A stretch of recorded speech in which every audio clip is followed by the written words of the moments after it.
Hi, I'm Skinny Cheeks, and this is my Magicka Nightblade DPS guide. Nightblade is a class that can be difficult to master as their damage is very reliant on good light attack weaving, and also the very top end results will come from using dynamic rotations that can be a bit tricky due to them having many different timer lengths on abilities. With everyone now having access to ability timers on their skill bars as a base game feature, if you really want to squeak out as much as possible, this is definitely the way to go. However, it can sometimes be a lot to keep up with while also trying to do mechanics, so I've come up with an easier static rotation as well that will still get really good results. I think Nightblade will be a pretty popular choice as usual for damage dealers, and hopefully this guide will help you get the most out of it. So for this video, I'll be going through the top races, our Mundus Stone, the food, drinks, and potions we'll be using, champion points, the gear options, our skill bars, a couple of rotations, one static and one more advanced dynamic, some great add-ons to use while parsing, and then we'll end with a few parses on the trial dummy with some of the different setups I've shown. Alright, let's go ahead and get into it. The top race options are Khajiit, High Elf, and Dark Elf. I plugged in an example setup into UASP's build editor to get the effective spell power for each of the races. This will vary just a tiny bit with different builds plugged in, but I have it linked in the description if you want to mess around with it and plug in a different setup. So effective spell power is essentially just if all damage stats were converted to just simply spell power, where would that number end up? So things like crit chance, crit damage, your Magicka pool, etc. Overall though, Khajiit does seem to be just slightly the best with daggers, with High Elves and Dark Elves very close behind, then High Elves slightly ahead with staves, with Dark Elves and Khajiits actually dead even, tied at roughly 0.1% behind. This is so tiny. One missed light attack or mess up in a rotation will make more of a difference than which race you choose of the top three from a damage standpoint. And even if you decide not to go with one of the top three, unless you're trying to get high scores, you can clear any content at any level with any race option. My personal preference is Khajiit at the moment, as the damage levels are really good and they also get a little boost to their health and recovery to go along with it. For the Mundus Stone, we'll be going with the Thief. Shadow is really close, and I think if you are pairing two crit sets together like Mother's Sorrow and Medusa, it is probably the better option, but even with how high our crit chance is, we have access to so much crit damage now, it is hard to pass up the Thief. Really, either one works though, and which one is best will probably be so close it will vary from encounter to encounter. For food, I highly recommend Bystat, Health plus Magicka, if you are able to sustain it. It offers great damage with a lot of health. There is no recovery bonus though, so you will be relying on your group a lot for sustain. For a big boost to sustain and just slightly less damage, you can also go with Ghastly Eyebolt. This has no health bonus on it, so depending on what content you're doing, you might be a little squishy. A nice middle ground between these is the Clockwork Citrus Fillet. This is a little more expensive, but it does give some health, Magicka, and recovery. Not as much damage as either of the other options though, due to the lower Magicka pool. There's also a cheaper version of this called Witch Mother's Potent Brew. The stats on it aren't the greatest, but it can be run if gold is an issue. And then for our potions, we're using the standard spell power potions. If you want to use trash potions for easier content, just make sure you have Degeneration slotted for major sorcery and Inner Light slotted for major prophecy. For 12-person veteran trial content, you will be expected to run the spell power potions in most groups. For our champion points, the slottables we'll be taking are Backstabber, Fighting Finesse, Master at Arms, and Deadly Aim. If you do have the flexibility to swap out nodes for AoE encounters versus single target ones, you can swap in Biting Aura in place of Deadly Aim for trash pools. For encounters where Backstabber can't be used, Thaumaturge should be your next best option for single target. However, if you just want to run one setup for both trash and bosses without swapping any CP nodes, you could just do Biting Aura here and it's not going to be much different from Thaumaturge. Alright, now we'll go through the gear. I'll go through several setups here, and within these setups there will be some options for those who don't have access to trial gear yet. So I won't be going through the specifics of what each of these sets do. For more info on that and also some other good options that might not be listed here, make sure to check out my top Magicka DPS sets video. In that video I go through all of the top monster sets, arena sets, and 5-piece sets. Alright, so the first setup we'll go through here is one that I'd use in low mobility fights where you won't have to move around much. We'll be using a 1-piece Slimecraw for the monster helm, 5-piece Mother's Sorrow on the body. You could also do Bahsei's Mania here. For our legs, we'll use the Harpooner's Wading Kilt mythic item. And then for the jewelry and the front bar, we'll do Mantle of Siroria. The front bar can be either an Inferno Staff or daggers. If you have to be ranged, or even if you're mostly melee, but there's some points when you have to step out into range, I definitely go with the Inferno Staff here. But if you can sit in melee for the whole fight, daggers do seem to squeak out just slightly ahead of an Inferno Staff. And then for the back bar, we'll be using the Maelstrom Inferno Staff. And as I noted here, the body and jewelry pieces are interchangeable, so if you have Sorrow or Bahsei's jewelry and want to run a few body pieces of Mantle of Siroria, that works just fine. You can mix and match that however you'd like. And then for situations where you can't use the Kilt, it's a pretty easy swap. You just move the Sorrow or Bahsei, whichever set you're using there, the shoulder piece to your leg slot. And then you'll put a monster piece that has a crit line on it on the shoulder slot. Or you could also just drop Slimecraw and run your favorite 2-piece monster set there instead. For the traits, we want all divines on the body pieces. We want bloodthirsty on the jewelry, precise on our front bar, and infused on our back bar. If we have daggers on the front bar, you can really do Nern main hand, precise offhand, or precise main hand, precise offhand. Both of them give about the same results, so really can't tell a difference between the two. And then for our enchantments, you want all max magicka on the body pieces, spell damage enchantments on the jewelry, and then there's a couple of ways we can set up our weapon enchantments. So for a little more AoE damage, we can go with a weapon damage enchant on the back bar and a flame enchant on the front bar. And if we have daggers, this will be flame and poison enchants on the 2 daggers. Or for slightly higher single target damage, you can run a flame enchant on the back bar and a poison enchant on your front bar. Or if you have daggers on the front bar, you'll run poison and absorb magicka. I think for most content, I'll go with that first setup, but if you want to squeak out just a little higher single target, that second one does seem to be just ever so slightly better. All right, let's move on to the next gear setup. This will be for more mobile fights where you can't stand in your Siroria circle, so probably more often you'll go with this setup than the other. The other one will be for just stationary fights. So most of the gear is the same here. However, instead of Siroria, we'll be going with either Diamond's Victory or Medusa on the front bar. So Diamond's Victory, I think, is a little bit stronger, but you will have to make sure that you have abilities slotted to proc both the range and the melee supremacy on it to get both of those buffs. Nephis does have an article up on the ESOU website if you're wanting to figure out which abilities proc either range or melee supremacy for the set. Cabs went through and tested pretty much all of the abilities we'd use as a DPS, so if you're wondering what you'd need to keep it procced, definitely check it out. And then Medusa is also still a good option here as well. It does free up some bar space to not have to cast Barbed Trap or Channeled Acceleration, and it does really good damage as well. All right, now let's go through some AoE setups. So the first one here will be for short burst encounters. So we'll do a 3-piece False Gods on the body. Then for our back bar set, we'll use Burning Spellweave. So a Burning Spellweave Inferno Staff on the back bar and then 3 pieces on the body. And then we'll do the Harpooner's Wading Kilt on the legs. And then finally on the jewelry and the front bar, we'll do Mechanical Acuity. And again, the jewelry, it doesn't have to be Acuity. You could put False God here. You could put Burning Spellweave here. You can mix and match all these pieces however you want. Just make sure that the Acuity staff is on the front bar and the Burning Spellweave staff is on the back bar. And if you want to run a Master's Lightning Staff, that is a nice option as well. You can definitely do that. You'll drop your 3-piece False Gods and run a 1-piece Slimecraw instead. And then for fights where the Kilt is no good, you can swap your False God head or shoulder piece to a leg slot and then again put on a 1-piece Slimecraw for that crit. Then for the front bar trait, I did put Nern or Precise here. If you are getting a really quick burst, Nern will do a little bit more, but if the encounter goes a little longer, sometimes Precise can be a little better because once that Acuity buff drops off, your crit chance is going to end up being really low. So really either one is a pretty good option there.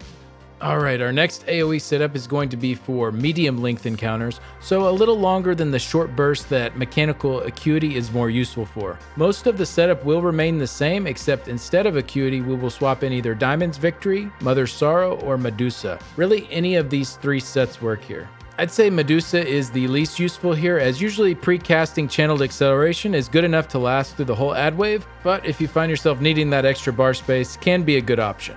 All right, this next setup is one I've really been enjoying. It's best used on encounters that are about 15 to 25 seconds long and when you also have your ultimate up. So definitely don't use this on pulls where you don't have your ult ready. Again, most of the setup is the same as before, except instead of burning Spellweave on that back bar, we're going to go with an Elfbane Inferno Staff. And then we can't use Medusa as a front bar set with this combo like we could on the last one because Elfbane is a heavy set, so we need it on the jewelry there. Really, the only reason we're using Elfbane here is because it increases the time of our Fiery Rage ultimate from 7 seconds to 12 seconds. This is like such a hard-hitting AoE ability, and to have it almost double in length just does so much damage on trash packs. It does need to be the right length encounter though, so if it is a really short encounter and your ult is still ticking after the ads are already dead, it's kind of a waste. And if it's a really long encounter, for a lot of that encounter, you're gonna have pretty much a dead back bar set. So definitely situational, but I think it is the hardest hitting setup for certain situations.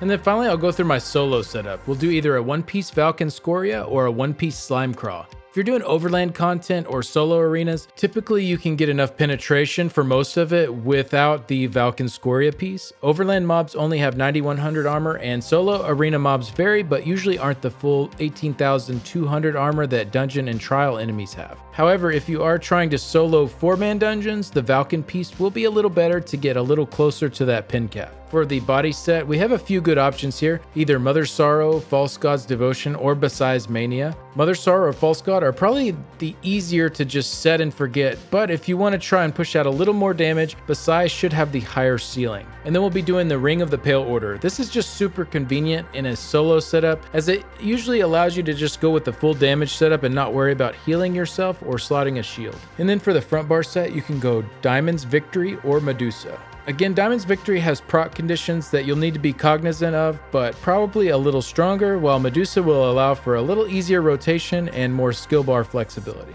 And then a Maelstrom Inferno Staff on the back bar as usual. If you don't have the Maelstrom Staff yet, the normal one is pretty much just as good as the Perfected, and normal Maelstrom Arena is not too difficult to run. But in the meantime, you can just slot another staff of whatever set you decided to run on the front bar. And then finally, if you don't want to use the Pale Order ring, you can slot a different mythic ring, or move your Diamond's Victory or Medusa chest piece to that ring slot, and then slot whatever other mythic you want, or slot a 2-piece monster set instead of just having the 1-piece. Alright, now we'll go through the skill bars. So this first skill bar setup is the one I used in all of my parses on the trial dummy. So on our front bar, we'll have Impale, and then either Degeneration or Mystic Orb, Debilitate, our spammable ability, which I'll get into in a second, Merciless Resolve, and then either Soul Harvest or Incapacitating Strike for our ultimate. So the Soul Harvest is the Magicka morph. If your sustain is really good, go with this morph. It does give you back some ult on kills. And then Incapacitating Strike gives you resources back. So if you are struggling with sustain, definitely go with this morph. For Degeneration versus Mystic Orb, Mystic Orb does a little bit more damage and is a nice AoE ability, while Degeneration is single target only. But Degeneration is way cheaper. So if you are struggling with sustain, again, you might need to slot Degen over Mystic Orb. This is what I do on the trial dummy to make sure I can get through it. But Orb should be better for most content if you can sustain it. On our back bar, we have Siphoning Attacks, Unstable Wall of Fire, Twisting Path, Dark Shade, Barbed Trap, and Fiery Rage. So Barbed Trap or Channel Acceleration, this slot can be replaced with another dot or a heal or a shield if you're running Medusa. And then Fiery Rage can be replaced with Soul Harvest or Incap if you aren't opening up with a Fiery Rage ultimate. There is a little trick you can do also with Fiery Rage where you can drop it in the very beginning before you've engaged in combat and then swap it off of your bar, but I'll get into that a little bit later. And then finally, going back to that spammable ability slot, depending on your current situation, you might want to slot one of these different abilities here. So Force Pulse gives you a little extra cleave damage. Crushing Shock has a built-in interrupt if you're needing that. Concealed Weapon is a strong melee spammable, and it's also really cheap. Elemental Weapon is a strong range spammable, but a little more expensive than Concealed Weapon. Swallow Soul is not quite as much damage as Elemental Weapon, but it does have heals built into it, so it can be really nice if you need a little more to top you off. And then finally, if you are a vampire, Blood for Blood or Arterial Burst will work as a strong melee spammable. Just keep in mind if you're doing group content, once you cast Blood for Blood, you can't be healed by any outside source for 5 seconds, so it's more of a solo skill. Arterial Burst will be the better morph if you are doing group play. Alright, for this next setup here, this will be nice if you're needing a little more burst damage and not as worried about longer sustained damage. We are just moving Mystic Orb or Degeneration to our back bar and slotting Inner Light on our front bar. This does cause us to have a little less Magicka on our back bar from not having a siphoning ability there, but our front bar will have a higher amount of Magicka, so this will allow our spammables, Merciless Resolve procs, and impales to hit a little harder, but we will spend a little more time casting skills from our back bar and having lower Magicka on the back bar when we do cast our skills there. Pretty close overall in damage though. I think either setup can work very well. Alright, and then finally I'll go through our skill setup for AoE trash encounters. So we'll have Inner Light, Impale or Reaper's Mark, Sap Essence, Shock Ring, Merciless Resolve, and then again Soul Harvest or Incapacitating Strike. And then our back bar will have Proximity Detonation, Unstable Wall, Mystic Orb, Twisting Path, Channeled Acceleration, and Fiery Rage. Proxy Det is a melee ability, so if you can't be up inside the trash pool, it's a particularly dangerous one. You can just slot siphoning attacks here. Also, if you are using Medusa instead of Channeled Acceleration, you could put siphoning attacks in that slot or whatever other skill you need. And then Shock Ring will be replaced with Shock Clinch if you are running the Master's Lightning Staff. Alright, now I'll go through the rotations. The first one is the static rotation that I used in several of the parses, ones ranging from 95k to 101k. If you are pre-casting Channeled Acceleration, ignore the first casts of Barbed Trap. So we'll open up with Siphoning Attacks, Dark Shade, Bar Swap, Merciless Resolve, Bar Swap, then we'll drop our ultimate, and then drop our trap, and then we'll start our light attack weaving with this first opening section here, which is Unstable Wall, Twisting Path, Bar Swap, Degen, Debilitate, and then fire our Spectral Bow from our Merciless Resolve ability. And then we'll do 4 spammables in a row and fire another Spectral Bow. Keep in mind that firing the Spectral Bow is reliant on good light attack weaving, so we have to land a light attack between each one of these abilities in order to fire the bow at this spot in the rotation. So if we do miss a light attack, this is going to push that back 1 slot. Okay, and then for the repeating part. So this may look a bit confusing if you just look at it all as a whole, but I've broken it down into different sections here, as we have certain sections that repeat exactly each time, and then other sections that we alternate between. So the beginning repeating part is Unstable Wall, Twisting Path, Degeneration, Debilitate, and then fire our Spectral Bow. And then we'll move on to section C, which is Dark Shade, Barbed Trap, 2 spammables, Spectral Bow, and then we'll go back to section A, which is again Unstable Wall, Twisting Path, Degeneration, Debilitate, Spectral Bow, and then we'll move to section B again, which is our ultimate, 3 spammables, and then the Spectral Bow. So really, it just keeps repeating section A every time we go back to our back bar to start our dots again, and it's the same 5 abilities in a row every time there, but then the second half of that just alternates back and forth. So yeah, it might look a little confusing at first, but once you get into the rhythm of it, it's actually a pretty simple rotation. And then once we get into execute at 25% health left, we're going to drop everything in our rotation except for Unstable Wall, Twisting Path, Dark Shade, and Barbed Trap. And we'll just spam impales at that point. So we'll reapply those dots as needed and then just spam our impales. For Dark Shade, if you're going to get at least 12 seconds out of it, go ahead and recast it. It's a 20-second ability. If you're going to get less than 12 seconds out of it, it does less damage than just another impale. So go ahead and just leave it off at that point. And then we'll use our ultimate whenever it's ready. Just make sure that you aren't about to have to refresh dots when you use it. You'll ideally be able to cast your ultimate and then just spam impales while your dots are running. And then just a couple of notes here. If your Merciless Resolve needs to be refreshed or you did miss a light attack, it is okay to delay the rotation out by 1 second. And then like I talked about in the skill section, you can replace Degeneration with Mystic Orb when it is sustainable for a little more damage. Alright, this next rotation will be my dynamic one that I used in the 103k parse. So for the pre-buff section, again, if you're casting Channeled Acceleration, you can ignore the first cast of Barbed Trap. I didn't do that here, I just cast Trap to open up. And then also, Siege Shield is nice for pre-dumping Magicka if you are using Bahsei's Mania, since Bahsei scales up with missing Magicka. So if you want, you can slot Siege Shield, dump a bunch of your Magicka, and then swap it off your bar before you start. So we'll open up with Siphoning Attacks, Merciless Resolve, Dark Shade, drop our ultimate, and then our Barbed Trap. And I actually messed this up on the clip that we'll see later. I cast my trap first on accident, so I started my light attack weaving with my ultimate after that, but ideally you'll cast your ultimate, then your trap, and then you'll start light attack weaving with the opening section after that. And then also I briefly touched on this earlier, but with add-ons, you can quickly swap from your Destro ult after it's cast to your other ultimate, your Soul Harvest, giving you slightly better stats on your back bar. So since Destro ult doesn't hit for 2 seconds, you have time there right after you cast it to hotkey a different skill bar setup. I didn't do this in my parse, but I've seen some people do it, and it is an option if you wanted to go that route. All right, so then the opening section, we'll start light attack weaving with Unstable Wall, Twisting Path, then Bar Swap, Degeneration, Debilitate, and then fire our Spectral Bow, and then 4 spammables, and then fire our Spectral Bow again, and then Bar Swap back to reapply our Unstable Wall. And then really from this point on, our abilities are going to be kept up on their own timers. So that's what this dynamic rotation is if you're not familiar with it. We just keep up each ability on its specific timer. So Unstable Wall is 10 seconds, Twisting Path is 12 seconds, Degeneration is 12 seconds, and so on. So if you do have multiple abilities that are going to be running out or need to be activated at the same time, the priority order will be your Spectral Bow firing or refreshing your Merciless Resolve, your Unstable Wall, then Twisting Path, then Dark Shade, then Barbed Trap, then Debilitate, and then Degeneration. I definitely didn't do this perfect on my parse. You know, sometimes you see several abilities about to run out at the same time. I didn't always make the best decision there.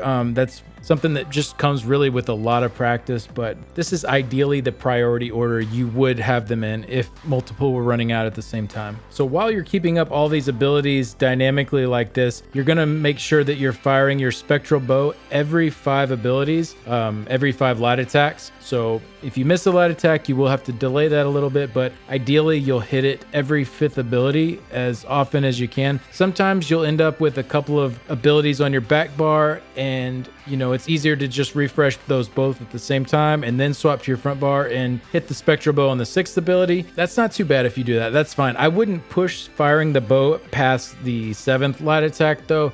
Like I'd try to get it at least the 6th or the 5th. Pushing it back to the 7th, you're going to start losing a lot of damage by not firing those off. And then one more note about firing those off. I know some people that have higher ping, it is hard to fire that with your 5th light attack sometimes without accidentally refreshing your Merciless Resolve. So in that case, it might be better for you to just wait till every 6th light attack to fire it to guarantee that it will already be ready to go. But that's really up to you and your situation. And then for activating our ultimate, try and line up the ultimate so that you have to activate as few dots as possible while it's active. So ideally, once you hit your ult, you'll have all your dots running and you'll only be doing spammables and Spectral Bow procs. And then execute is the same exact way as the static rotation. So we'll keep up our Unstable Wall, Twisting Path, Dark Shade, and Barbed Trap, and just spam Impale, and then use our ultimate whenever that's ready, as long as we're not about to have to refresh our dots. And then a couple of notes here. Again, same as the last rotation. When we can sustain it, we'll use Mystic Orb over Degeneration for a little bit more damage. And then if you are using Mystic Orb, the priority spot for it goes after Twisting Path and before Dark Shade.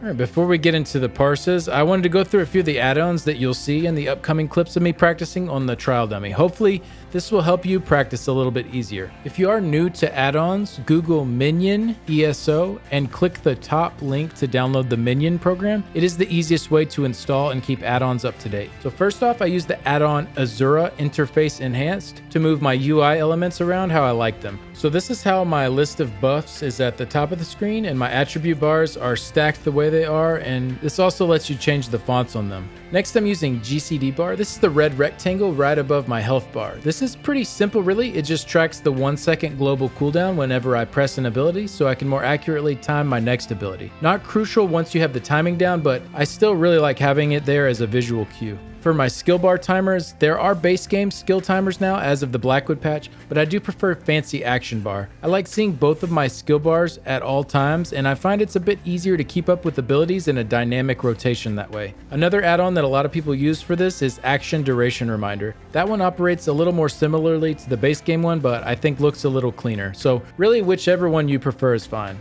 Next to my ultimate icon is the add-on Gray Skull. This will show your current weapon or spell damage values. There are also some cool features where you can change the color of the text when you hit certain thresholds. I like to do this in some of my setups for trials or PvP, but don't really mess with it when I'm just testing on the dummy. To the right of that is Exoy's proc set timer. This one is really nice for tracking different sets like Mechanical Acuity or Burning Spellweave. In this scene, I'm using it to show the current damage increase from Bahsei's Mania. Nothing to set up with the add-on, just move the icon where you want it. And then on the parse with Siroria, you'll see the 3 timers here. This isn't really needed on a practice parse, but can be really nice to time your movements when using it on actual boss fights. And then at the bottom is the combat metrics add-on. This is the live report to see your current DPS levels, and then the same add-on is the one that I open at the end of each parse to show the final DPS and the important info about the build. And then one more add-on that doesn't really come into play on the training dummy, but I highly recommend for combat is Code's Combat Alerts. All right, we made it through. I wanted to give a big thanks to my current Patreon supporters. If you'd like to see how you can help support the channel through Patreon, I'll have a link in the description below. I've had it open for a couple of months now, and I can't believe all the love and support you guys have already shown. Thank you so much. And a special thanks to Nicholas, Simon, Privy League Guild on PlayStation's European server, Cougar is Bay and the Cougar Town Guild, Gandalf Legris, Blondie Joes, Stratig, and Delta. I'll close this one out with a few parses using the setups I showcased. And just remember, the ones I'm showing here aren't the only options. I did a static rotation with Siroria and a dynamic with Bahsei, but that doesn't mean that's the way you have to do it. You can mix and match the different rotations with the different gear set combos. Thank you all so much for stopping by. I'll see you in the next one. Bye.